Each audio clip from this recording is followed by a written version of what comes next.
A neblina se elevava do Pantanal como dedos espectrais que buscavam algo perdido há muito tempo. Isabel caminhava pelo cais de madeira, suas botas ecoando contra as tábuas úmidas, enquanto o amanhecer tingia o céu de tons rosados e violetas que pareciam intensos demais para serem reais. Havia chegado ao Mato Grosso do Sul há apenas 2 dias, fugindo de uma vida em São Paulo que havia desmoronado como castelo de areia, buscando respostas sobre a avó que nunca conheceu, mas cuja herança acabava de receber. Uma torre antiga em uma ilha do Rio que os locais chamavam de a Torre da Lua Carmesim.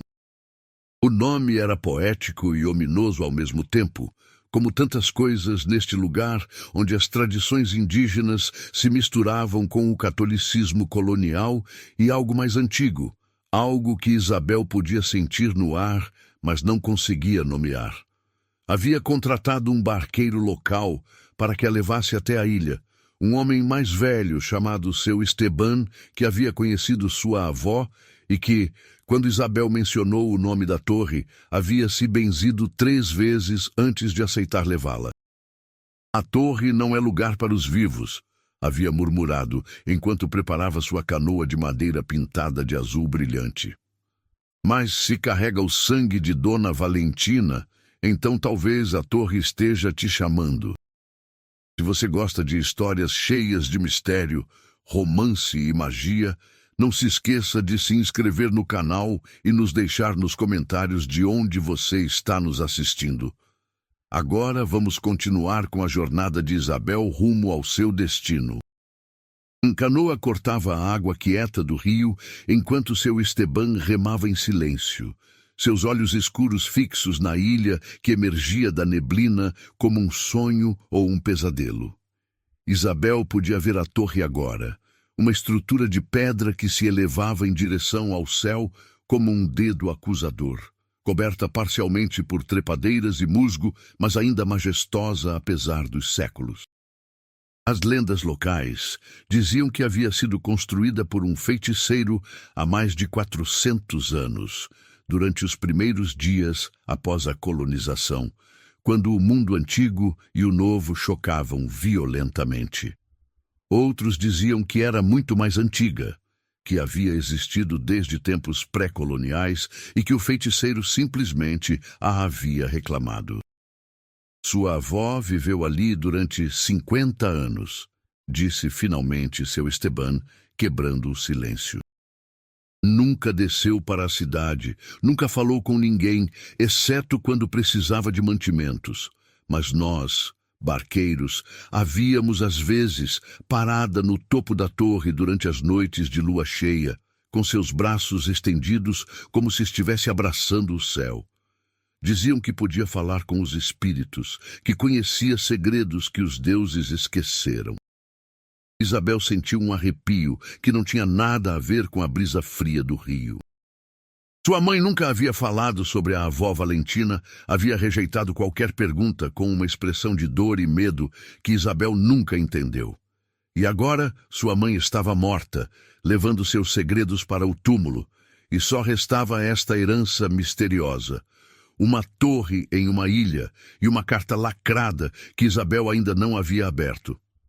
A canoa tocou a margem rochosa da ilha com um impacto suave. Seu Esteban a ajudou a desembarcar, mas se recusou a ir mais além. Voltarei ao entardecer, disse, sua voz tensa. Se não estiver aqui quando eu voltar, virei de novo amanhã. Mas, senhorita, se algo parecer errado, se ouvir vozes que não deveria ouvir, corra para o rio e grite. Não fique na torre depois do anoitecer, na sua primeira noite. Antes que Isabel pudesse perguntar o que isso significava, ele já estava remando de volta para a margem distante. Isabel ficou sozinha na praia rochosa, com apenas uma mochila de provisões e a chave antiga que o advogado lhe havia dado, junto com a carta lacrada. O caminho até a torre era íngreme, serpenteando através de árvores retorcidas que pareciam observá-la com desaprovação. Flores estranhas cresciam ao longo do caminho, de cores que Isabel não havia visto antes. Púrpuras tão escuros que pareciam negros, vermelhos que brilhavam como brasas. O ar cheirava a copal e algo mais, algo doce e levemente podre, que lhe lembrava as oferendas do dia de finados. Quando finalmente chegou à base da torre, Isabel parou, impressionada pela estrutura que se elevava diante dela. Era maior do que parecia do rio, construída com blocos de pedra vulcânica negra que absorviam a luz em vez de refletir. Símbolos estavam entalhados nas pedras, alguns que reconhecia de estudos sobre arte indígena brasileira que havia feito na universidade, outros completamente estranhos. A porta era de madeira escura reforçada com ferro, e quando Isabel inseriu a chave antiga na fechadura, esta girou com um clique satisfatório que ecoou no silêncio. A porta se abriu para uma escuridão que parecia sólida, tangível. Isabel acendeu sua lanterna e entrou. O interior da torre era um cômodo circular amplo, com uma escada em caracol de pedra que subia em direção às sombras. As paredes estavam cobertas de estantes cheias de livros antigos, pergaminhos enrolados, frascos de vidro contendo líquidos de cores estranhas e ervas secas. Havia um altar no centro do cômodo, não cristão, mas claramente pré-colonial, com estatuetas de barro e obsidiana dispostas em padrões geométricos, e no altar, brilhando com luz própria apesar da escuridão, havia uma esfera de cristal do tamanho de um punho, de uma cor vermelha carmesim profunda, que pulsava suavemente como um coração. Isabel se aproximou lentamente, hipnotizada pela esfera. Não deveria estar brilhando, não havia eletricidade na torre, nenhuma fonte de luz, exceto sua lanterna. Mas o cristal emanava sua própria luminescência, projetando sombras vermelhas que dançavam nas paredes como chamas. Sem pensar, estendeu sua mão em direção à esfera. No momento em que seus dedos tocaram a superfície lisa e fria do cristal, o mundo explodiu. Imagens inundaram sua mente. Uma mulher que se parecia com ela, mas vestida com roupas de outra época, parada no topo desta mesma torre, enquanto uma lua vermelha enorme enchia o céu. Um homem de pele escura e olhos que brilhavam com um fogo interno, vestido como um guerreiro indígena, mas com símbolos estranhos tatuados em seus braços. Os dois se beijavam enquanto o mundo ardia ao seu redor, enquanto templos caíam e cidades se transformavam em cinzas. E uma voz, antiga e poderosa, sussurrando palavras que Isabel não entendia, mas que sua alma reconhecia. O pacto deve ser cumprido. A torre exige seu tributo. O amor proibido terá seu preço. Isabel gritou e afastou sua mão do cristal. Caiu de joelhos, ofegante, seu coração batendo descontroladamente. As imagens continuavam ardendo em sua mente, tão vívidas que não conseguia distinguir entre memória e visão. O que foi isso? Sussurrou para o ar vazio. Foi a memória da torre, respondeu uma voz atrás dela, e Isabel saltou, girando tão rápido que quase perdeu o equilíbrio. Havia um homem parado na entrada, e seu primeiro e completamente irracional pensamento foi que ele era o homem das visões. Tinha os mesmos olhos escuros e intensos, a mesma presença que parecia preencher o espaço ao seu redor. Mas vestia roupa moderna, jeans desgastados e uma camisa de algodão azul, embora houvesse algo na forma como se movia que era estranhamente arcaico, como um guerreiro antigo disfarçado de homem do século XXI. Quem é você? Exigiu Isabel, tentando fazer sua voz soar mais firme do que se sentia. Meu nome é Diego, disse o homem, aproximando-se lentamente como se não quisesse assustá-la mais. Era o guardião de sua avó. E agora parece, sou seu guardião também.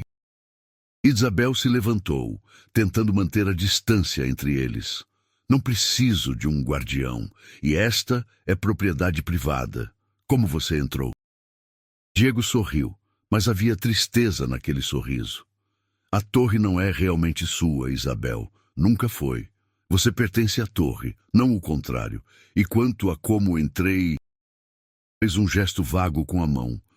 Digamos que estive ligado a este lugar por muito mais tempo do que sua mente mortal poderia compreender. Mortal, repetiu Isabel, sem ter certeza se havia escutado corretamente. O que isso quer dizer? Diego a olhou com aqueles olhos que pareciam conter séculos.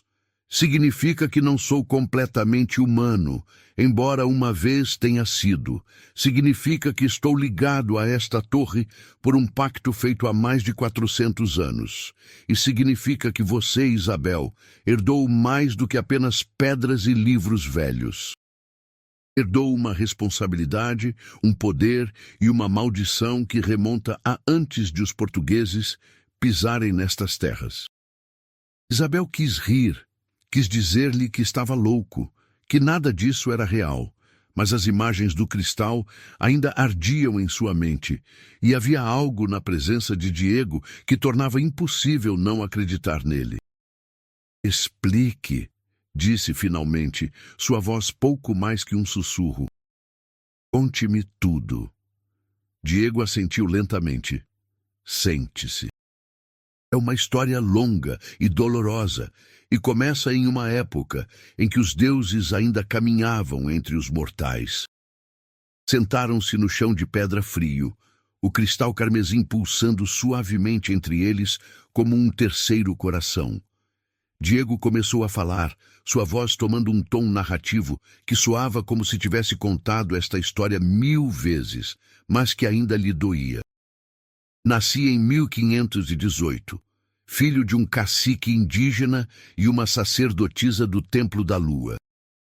Meu povo, os primeiros habitantes desta terra, eram um dos poucos que nunca foram completamente dominados. Éramos guerreiros ferozes, mas também éramos artesãos, astrônomos, construtores de aldeias belas ao redor destes rios.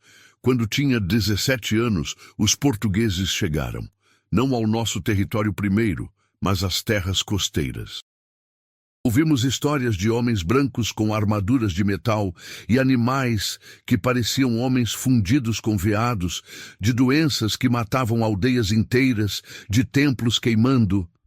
Nosso líder decidiu resistir, pensando que era melhor lutar do que se render. Foi um erro. Os portugueses não entendem amizade, apenas dominação. Diego fez uma pausa, olhando para o cristal carmesim.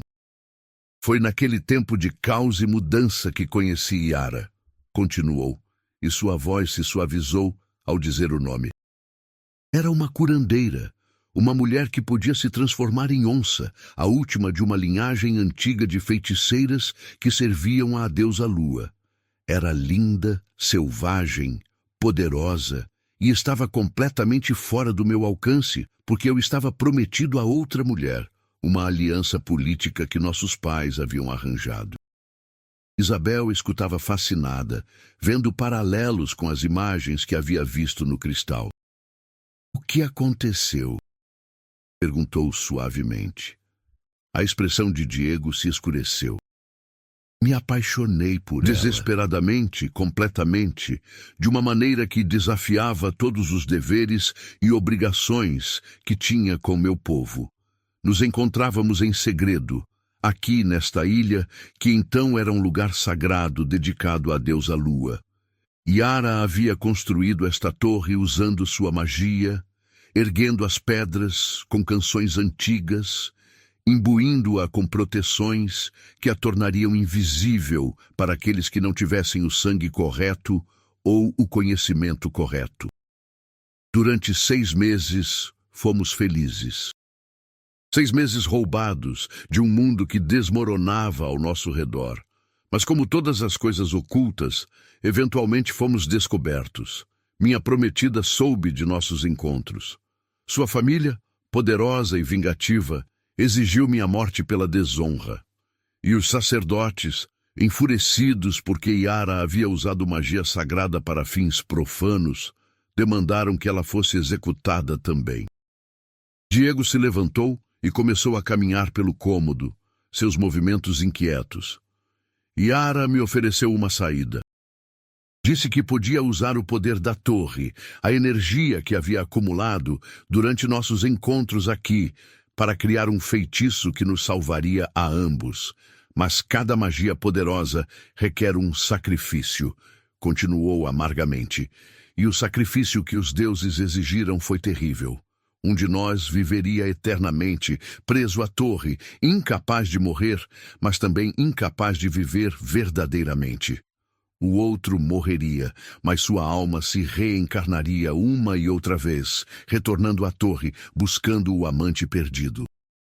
E cada vez que se encontrassem, cada vez que se apaixonassem de novo, algo terrível aconteceria.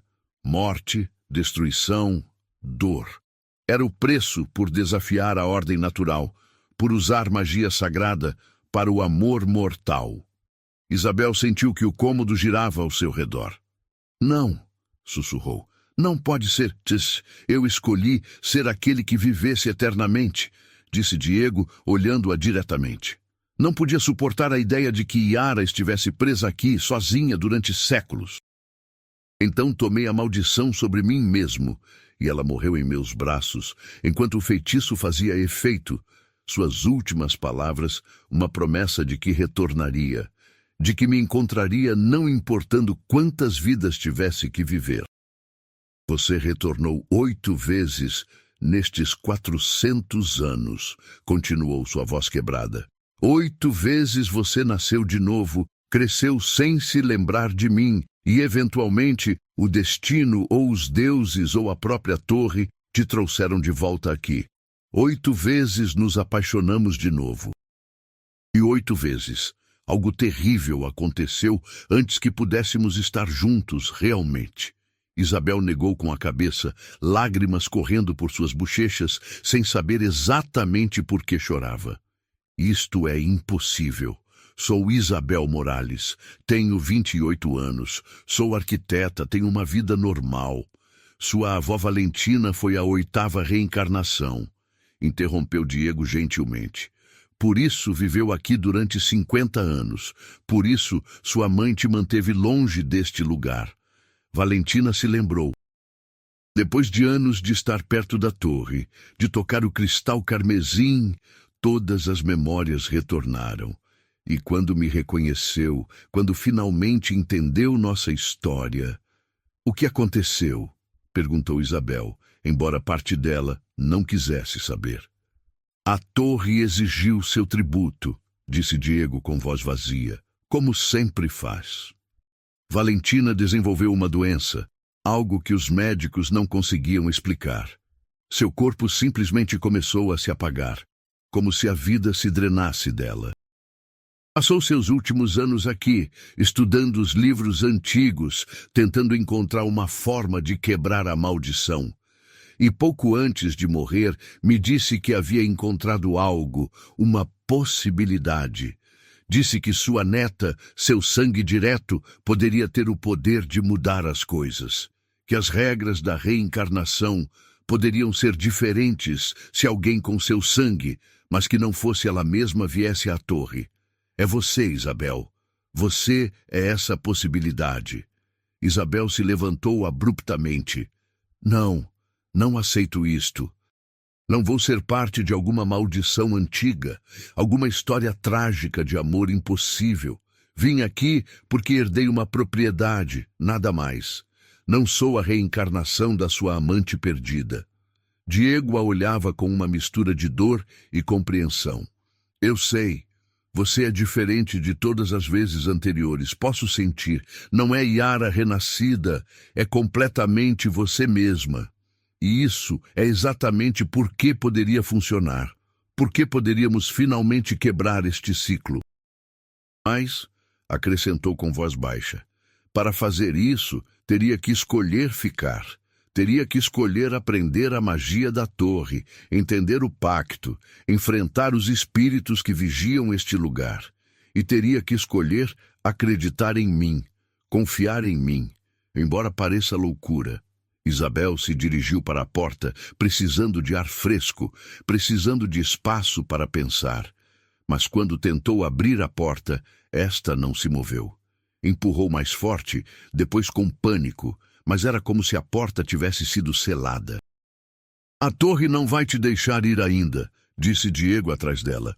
Não até que tenha tomado uma decisão, não até que tenha aberto a carta de sua avó e lido o que deixou para você. Isabel se virou para ele, o medo sendo substituído por raiva. Está dizendo que sou prisioneira?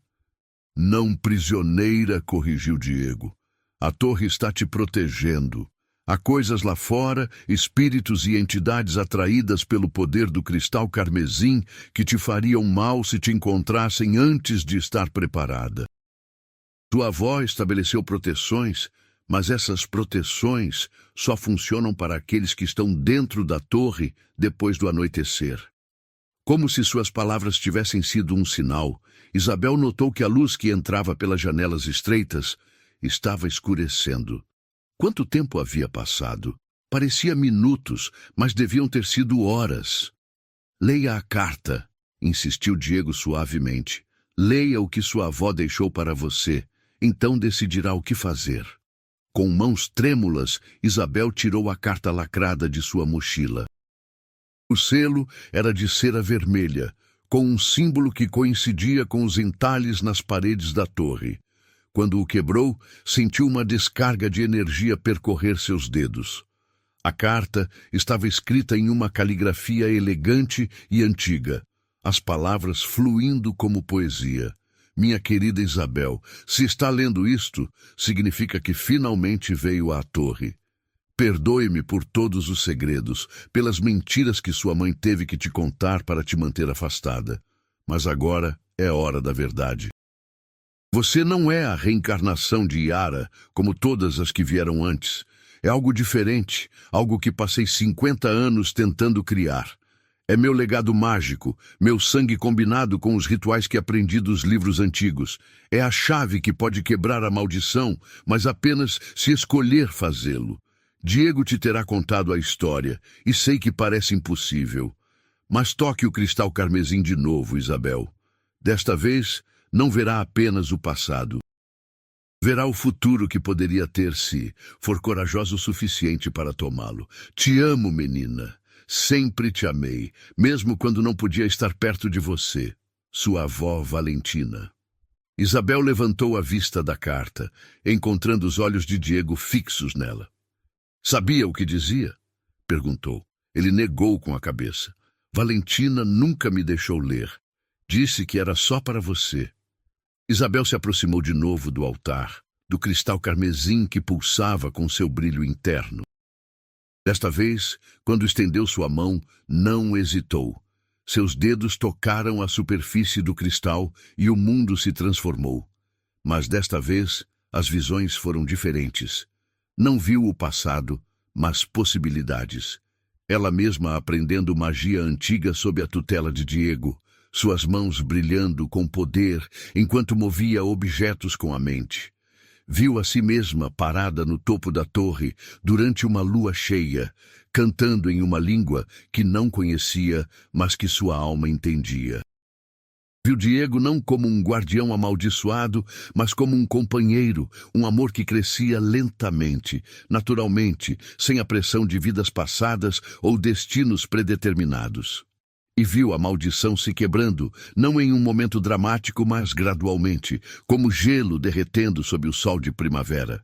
Viu um futuro onde ambos eram livres. Diego mortal de novo, envelhecendo com ela, vivendo a vida que lhe havia sido negada durante 400 anos. Mas também viu o preço. Anos de estudo, de sacrifício, de viver afastada do mundo moderno enquanto dominava artes antigas. Viu os perigos, espíritos escuros que quereriam o poder do cristal, entidades que tentariam destruir a torre. Quando afastou sua mão desta vez, Isabel não caiu. Ficou de pé, firme, sua decisão já tomada. O que viu? Perguntou Diego, aproximando-se. Isabel se virou para ele e em seus olhos havia determinação onde antes havia medo. Vi um futuro onde ambos somos livres, disse simplesmente. e vi o caminho para chegar lá. Não será fácil e levará tempo, mas é possível. Diego exalou, um som que carregava 4 séculos de esperança contida. Então vai ficar? Perguntou. E havia tanto anseio em sua voz que o coração de Isabel se apertou. Vou ficar, confirmou, mas com condições. Não vou me apaixonar por você, só porque o destino, ou a magia, ou seja lá o que for, diga que devo fazer. Se vai haver algo entre nós, será real, será nossa escolha, não um eco de Ara e o guerreiro que você foi. Diego sorriu, e foi o primeiro sorriso genuíno que Isabel havia visto em seu rosto. Não quereria de nenhuma outra forma, disse. Assim começou a educação de Isabel nas artes mágicas da torre. Diego se mostrou um mestre paciente, ensinando-lhe primeiro os conceitos básicos, como sentir as correntes de energia que fluíam através do rio e da terra, como ler os símbolos antigos entalhados nas paredes, como preparar as ervas e minerais que eram usados nos rituais. Os dias se transformaram em semanas, as semanas em meses.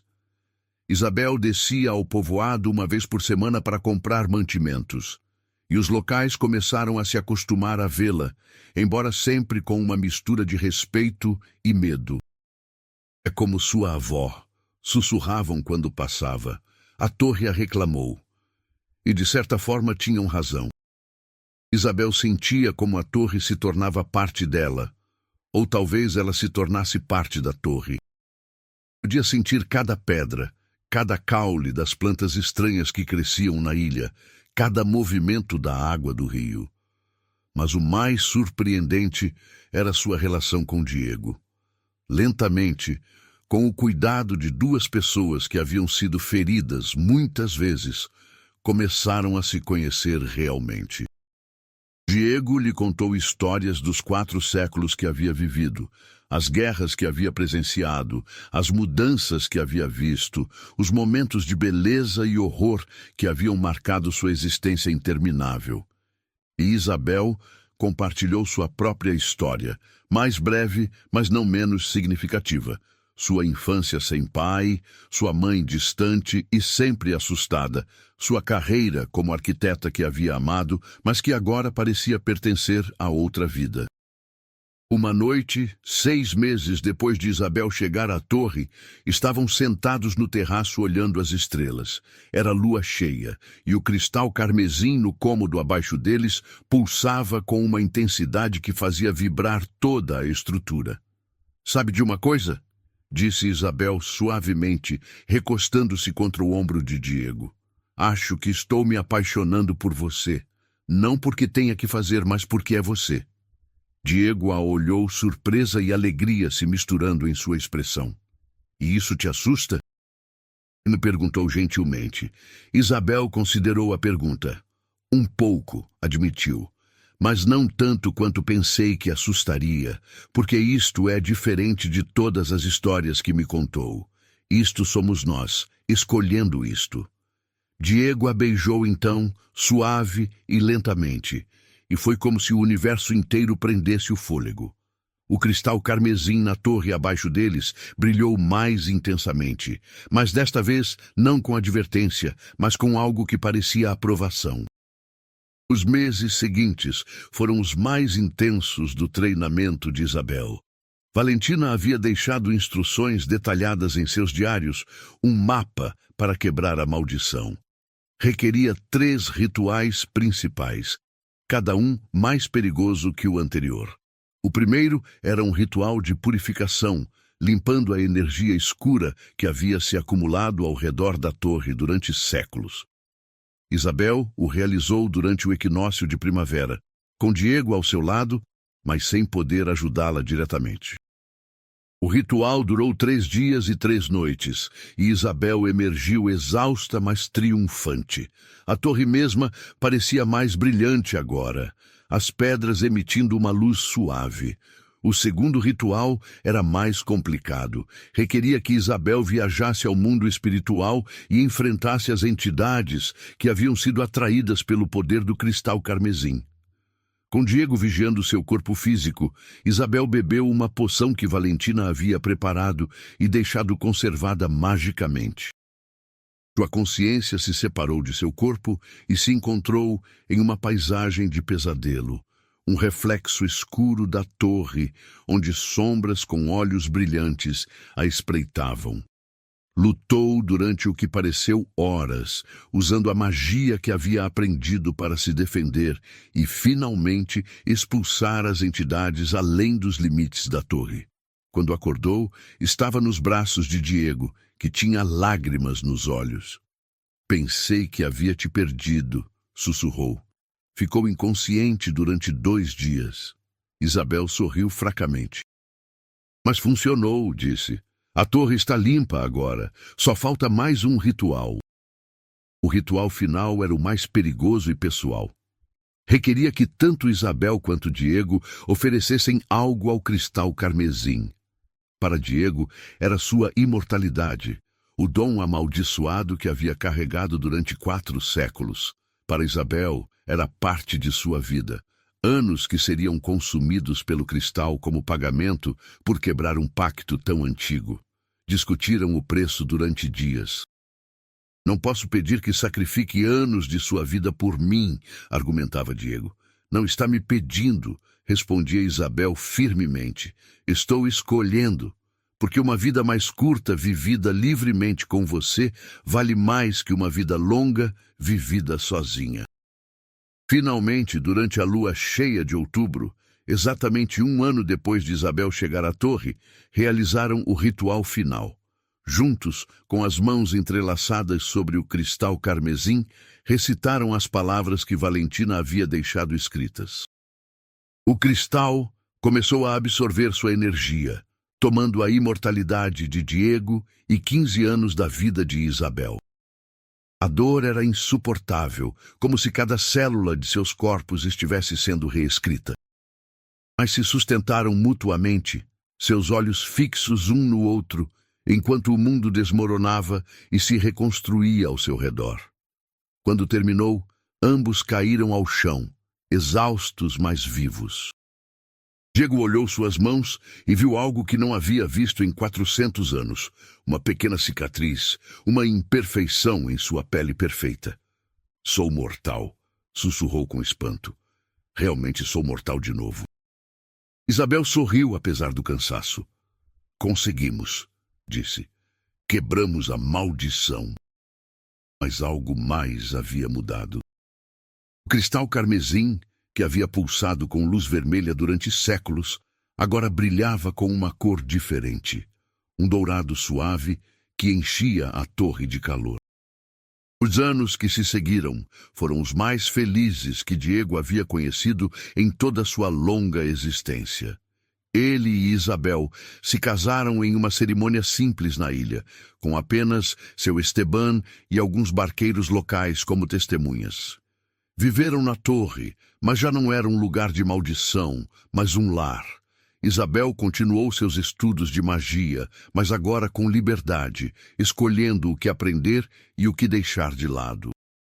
Tornou-se uma curandeira respeitada, e os locais começaram a vir até ela buscando ajuda com doenças que a medicina moderna não conseguia curar. Diego, experimentando a mortalidade pela primeira vez em séculos, se maravilhava com cada pequena coisa: o sabor da comida, o cansaço depois de um dia de trabalho físico, até as pequenas dores e incômodos que vinham com um corpo humano.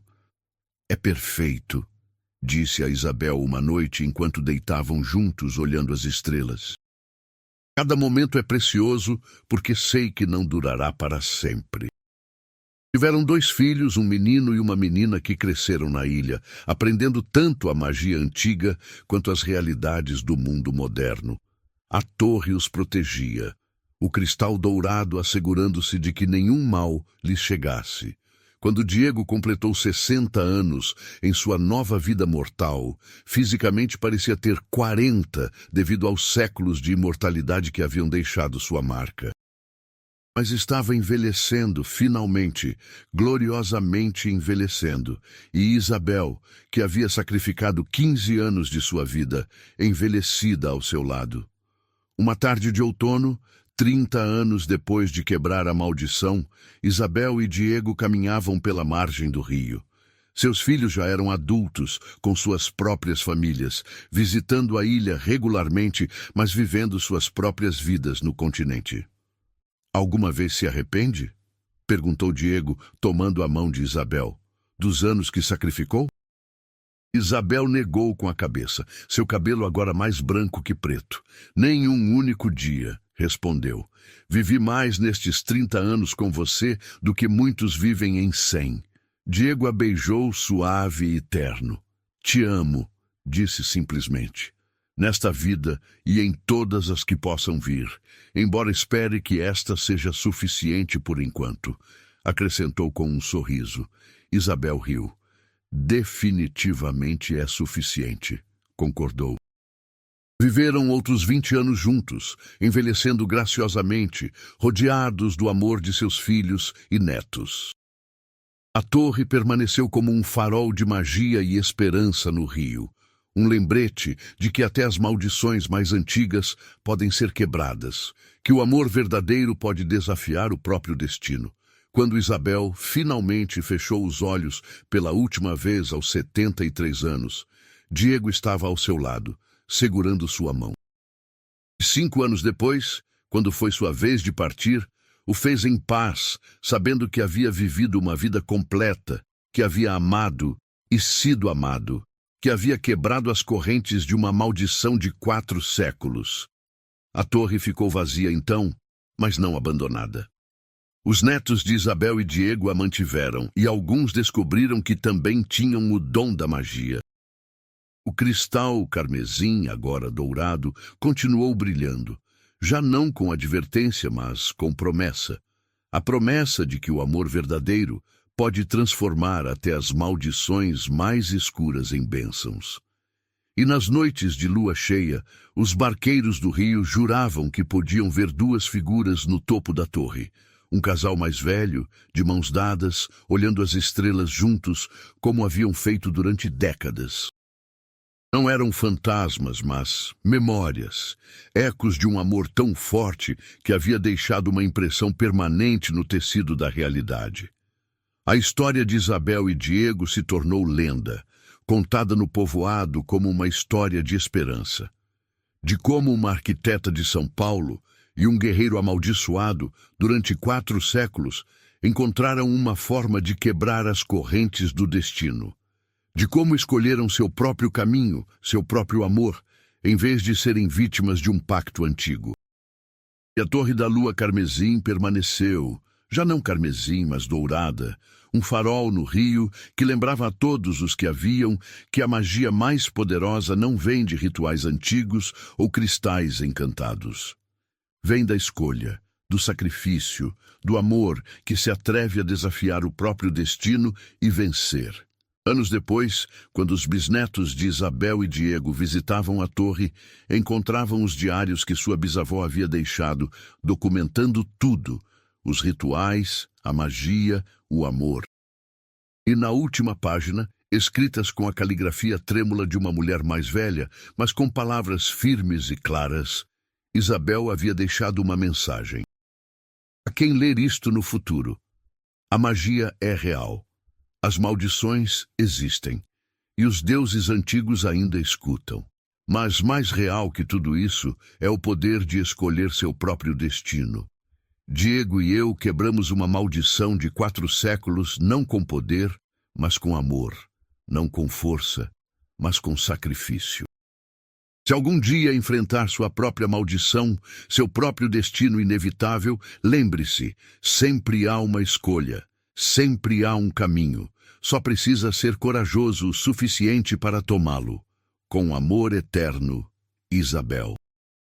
E assim, termina a história da Torre da Lua Carmesim, uma história que começou com uma maldição e terminou com liberdade, que atravessou 4 séculos para encontrar sua resolução em um ano de bravura e sacrifício. Uma história que nos lembra que o verdadeiro amor não é destino, mas escolha, não é predeterminação, mas decisão consciente de permanecer juntos contra tudo. A torre ainda se eleva sobre o rio Pantaneiro. Suas pedras negras agora com veios de ouro, que brilham sob a luz da lua. E nas noites especialmente tranquilas, quando o vento sopra exatamente da maneira certa, pode-se ouvir música antiga flutuando desde a ilha. Não é música triste, mas celebratória, o som de duas almas que finalmente encontraram paz depois de séculos de busca. É o som do amor que venceu a maldição, da esperança que desafiou o destino, de duas pessoas que escolheram escrever sua própria história em vez de serem escritas por ela. Se você gostou desta história de amor, magia e redenção, não esqueça de se inscrever no canal e deixar nos comentários de onde você está nos assistindo. Muito obrigada por acompanhar até o final esta jornada emocionante.